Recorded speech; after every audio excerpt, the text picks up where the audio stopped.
if you want to be a good investor, you have to, as they say, skate to where the puck is going. And with the world changing so rapidly, I wanted to share with you what some of the largest economies are going to be in the coming decades so that you can consider them for your investment plans.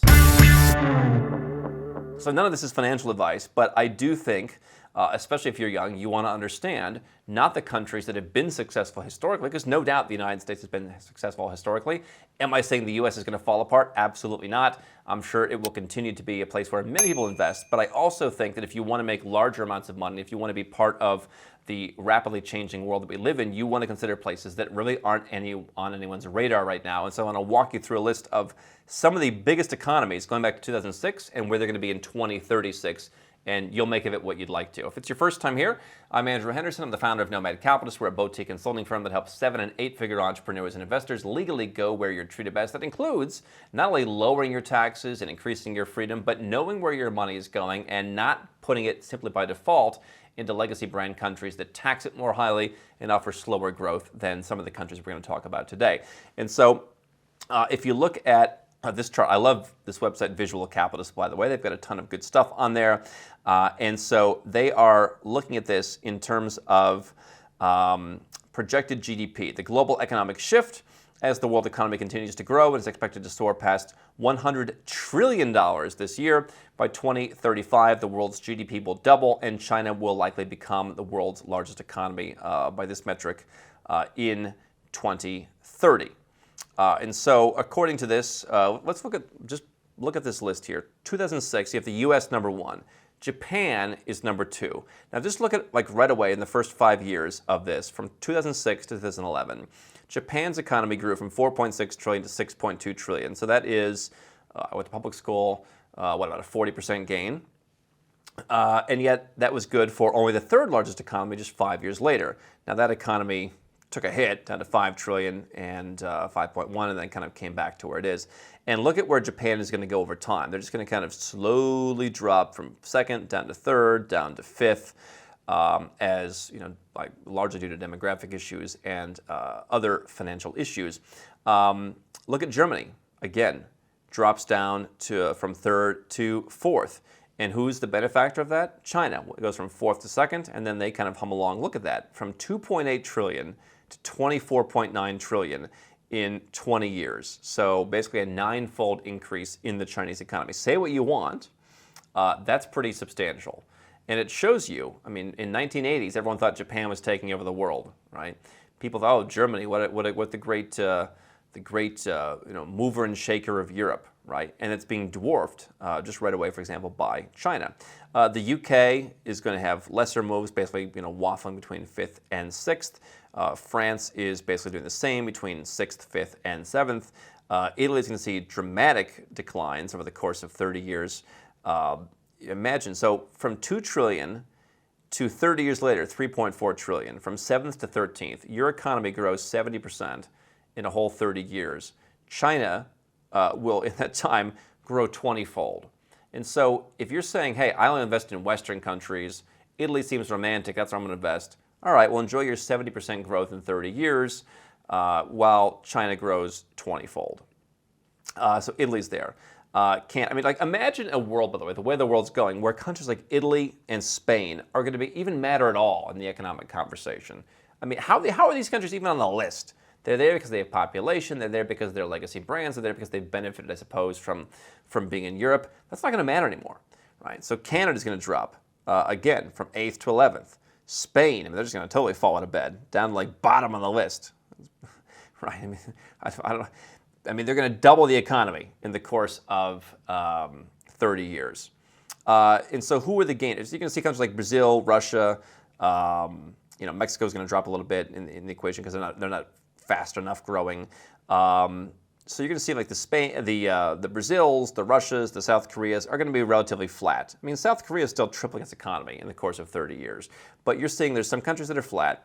What are the big gainers going to be? One country I've talked about is Indonesia, which has been a top portfolio performer of mine in the last couple of years. They're nowhere to be found right now. One of the largest populations in the world, no one even talks about. And they're going to be the 8th largest economy by 2036. So who's 8th largest now? Canada. Canada is going to be still in the top 11, but Canada and okay, also Russia, like all these kind of legacy brands, smaller economies that have kind of won by default are going to become less and less significant, whether we like it or not. Is the United States going to become less significant? No, it's still going to be the second largest economy. There is some discussion that at some point India will become, certainly the largest population, could become one of the largest economies in your lifetime if you're younger. But the United States is not going to fall into bed. They will still be something, and so we will give them credit for that. Germany will still be number 4. We give them credit for that. I don't really entirely understand how Japan stays in the top 5, but okay. But the UK and France will still do relatively well. But it's the Canadas, the Italys, the Spains, the Australias, which is going to become increasingly irrelevant as countries like Indonesia come in. You're going to see Brazil. Where is Brazil now? They're 10th. They're going to grow a little bit. So look at this all the way over in 2036.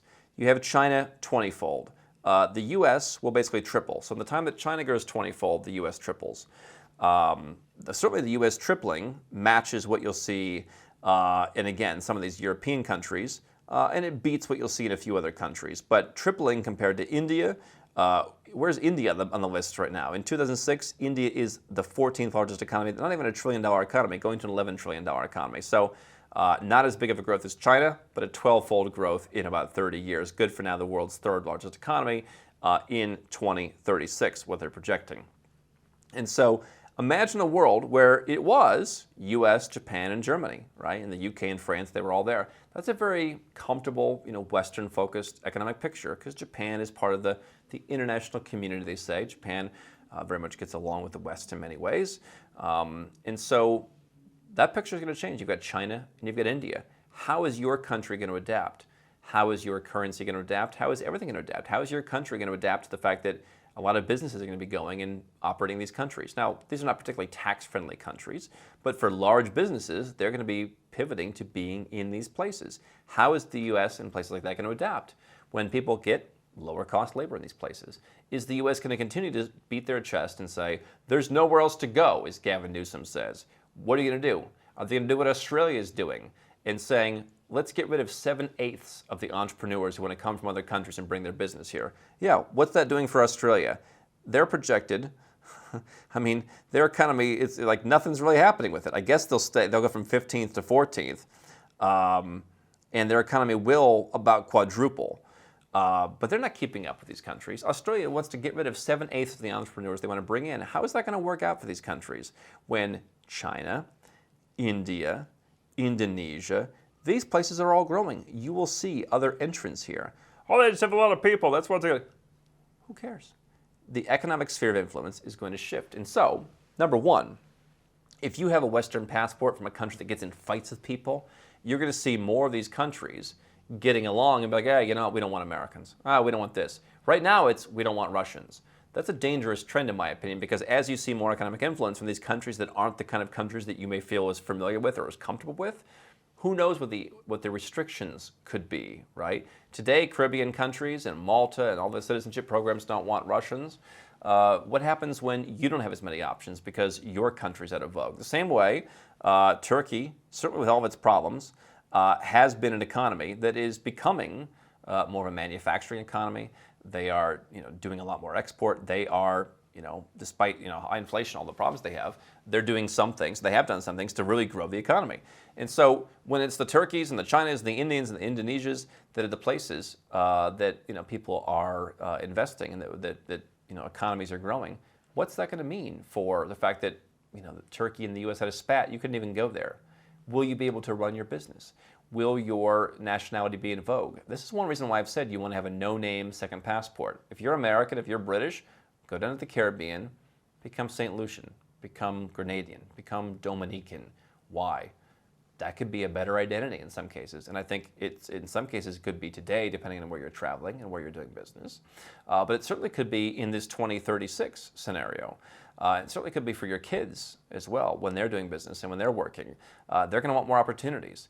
Is a country like China going to say, oh, if you're working for one of our companies, if you're working in our supply chain somewhere or whatever, hey, we prioritize the same way that some of the Gulf countries now prioritize Americans and Westerners now. We prioritize not those people. We want people who are from countries that are more favorable to us. The same way that you're seeing Russia and China and India kind of get together now.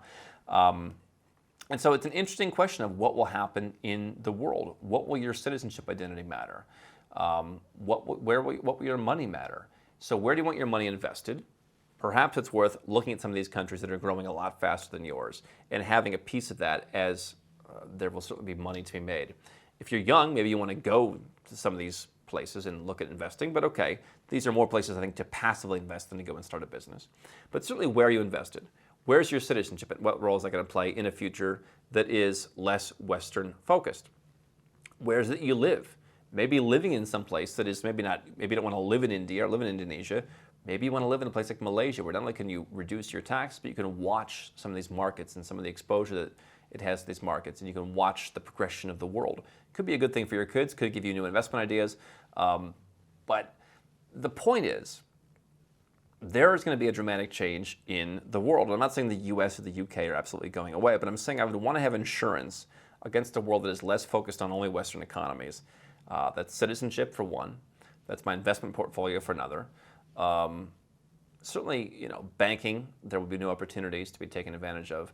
I don't want to wait and be only an American, only a British citizen, and miss out on some of these opportunities and potentially have a less favorable chance of having opportunities in the distant future. And so that's why I think being diversified now will pay dividends in the future as the world economy dramatically changes. And as an investor, I think it's worth paying attention to this and not entirely relying only on the same countries I've invested in that used to be 1, 2, and 3.